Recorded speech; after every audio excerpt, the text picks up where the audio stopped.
Welcome back to our channel.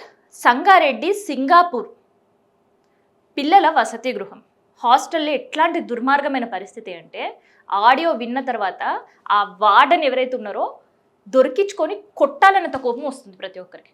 ఇంతకీ వాడు చేసిన ఒక వెధవ పని ఏంటి తెలుసా?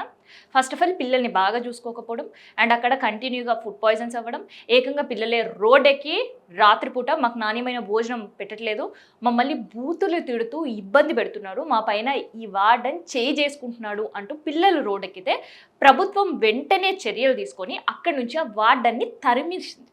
సో తరిమేసిందనే చెప్తున్నా, అక్కడి నుంచి పంపించేసింది అనే మాట నాకు రావట్లేదు, ఎందుకంటే వాడి ఆడియో విన్న తర్వాత. ఒక్కసారి మీరు వినండి. సో ఒక్కసారి ఆ పిల్లల పైన ఎంత కోపం తెచ్చుకుని మాట్లాడుతున్నాడు.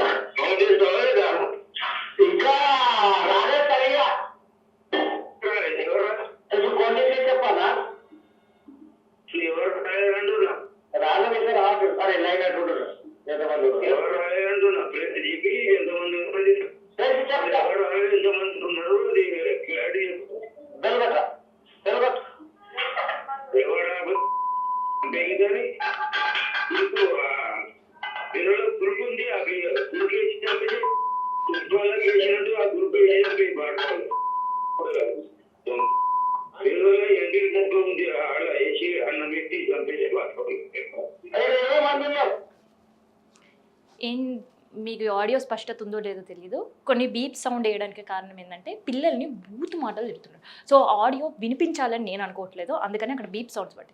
ఇంతకీ ఈ కిషన్ నాయక్ ఏం చేశాడంటే, అక్కడ ఎవరైతే ఈయన ప్లేస్లో వచ్చి ఉన్నాడో అండ్ గతంలో ఈయనకి సన్నిహితంగా ఉండే వాళ్ళు ఉంటారు కదా హాస్టల్లో, అక్కడ ఉండే ఇన్ఛార్జ్కి ఫోన్ చేసి పిల్లలు ఎంతమంది ఉన్నారో అని కనుక్కుంటున్నాడు.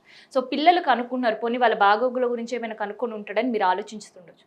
పిల్లల్ని చంపాలనే ప్రయత్నం, వాళ్ళు తినే అన్నంలో పురుగుల మందు ఉందాడ మనం కొట్టేది, అది తెచ్చి అన్నంలో కలిపేయండి, సస్తరు పిల్లలు, అక్కడ ఉండే పిల్లలు చచ్చిపోతారు, అన్నంలో కలిపి విషం పెట్టండి వాళ్ళకి అని చెప్తున్నారు. ఇప్పుడు ఎప్పటి విన్ని తరిమేషన్ రనాలా, కొట్టి పంపించిన రనాలా, లేదంటే దొరికితే కొట్టాలన్న కోపంలో ప్రతి ఒక్కరు ఉన్నారని చెప్పాలా? ఏం చెప్పాలి? సో ఎటువంటి యాక్షన్ తీసుకోకుండా ఉద్యోగంలో నుంచి అధికారులు సస్పెండ్ చేసినారు. ఎందుకంటే ఒకటే కారణం ఏంటంటే పిల్లల్ని సాల్వ్ చేయడం, వాళ్ళకి నాణ్యమైన ఫుడ్ పెట్టకపోవడం, వాళ్ళని ఇబ్బందులకు గురి చేయడం. సో ఇవన్నీ కూడా పిల్లలే ఏకంగా అధికారుల దృష్టికి తీసుకెళ్తే ప్రభుత్వం వాడిపైన చర్యలు తీసుకుంది. సో ప్రభుత్వం చర్యలు తీసుకుంది కాబట్టి అట్లీస్ట్ ఇప్పుడైనా మాకు నాణ్యమైన ఫుడ్ ఉంటుంది, ఆ ఉండే పోయిన వార్డెన్ చేతిలో నుంచి పడ్డ హింస కొత్త వార్డెన్ నుంచి ఉండదు అని ఎక్స్పెక్ట్ చేశారు పిల్లలు. కానీ ఇవాళ అట్లాంటి పిల్లలు బ్రతికే ఉంటారా లేదా అని తల్లిదండ్రులు ఆలోచించాల్సిన పరిస్థితి. సో పిల్లల మీద విపరీతమైన కోపం, ద్వేషం, చంపాలన్న ఆలోచనతో ఉండే ఈ వ్యక్తి సో బయట ఉండే పిల్లలపైన ఎప్పుడైనా ఏ క్షణమైనా విషప్రయోగం చేసే అవకాశం ఉంది. ఆ ఆడియో విన్న తర్వాత ఇప్పుడు ప్రతి తల్లిదండ్రులకు భయపడే పరిస్థితి. ప్రతి తల్లిదండ్రులు అక్కడ ఉండే హాస్టల్లో మా పిల్లలు సేఫ్గా ఉన్నారా లేదా అని ప్రతి నిమిషం భయపడాల్సిన పరిస్థితి కనిపిస్తుంది.